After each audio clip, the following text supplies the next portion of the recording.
La crise du Covid-19 a fait bondir la mortalité de 9% l'an dernier selon l'INSEE. L'espérance de vie recule de 6 mois pour les hommes et 5 mois pour les femmes. La natalité est au plus bas également, mais ça n'a rien à voir avec la crise du Covid. La baisse chaque année. Peut-on espérer qu'un baby-boom post-confinement permette d'inverser la tendance? Laetitia Legendre et François Desraux. Les maternités s'étaient préparées à faire face à un boom des naissances après le premier confinement. Mais pour l'heure, ce n'est pas encore le cas. Gabrielle, 2 jours, a été conçue en avril dernier. Confinée à la campagne, ses parents, malgré le Covid, n'ont pas abandonné leur projet d'un 2e enfant. On a pu s'isoler, partir de Paris. Et donc on était dans un contexte assez agréable, donc c'était très bien. Et ça a participé au projet. Comme on était confinés, ça a aidé.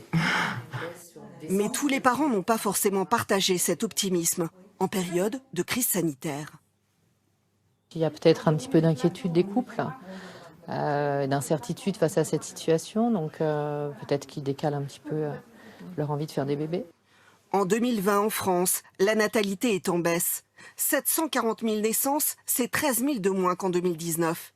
Et elle se confirme depuis 6 ans. Si la maman de Léon, 2 jours, s'est aussi interrogée, elle a vécu sa grossesse calmement, notamment grâce au travail à distance. On s'est beaucoup posé de questions avec le papa par rapport au Covid, tout ce qu'on commençait à entendre parce qu'on ne savait pas encore ce qui allait trop nous tomber sur la figure. Heureusement, il y a eu le télétravail. Je pense que ça m'a beaucoup aidé. Et à vivre aussi une grossesse beaucoup plus sereine, je pense aussi. Pour autant, la France reste en 2018 le pays le plus fécond de l'Union européenne.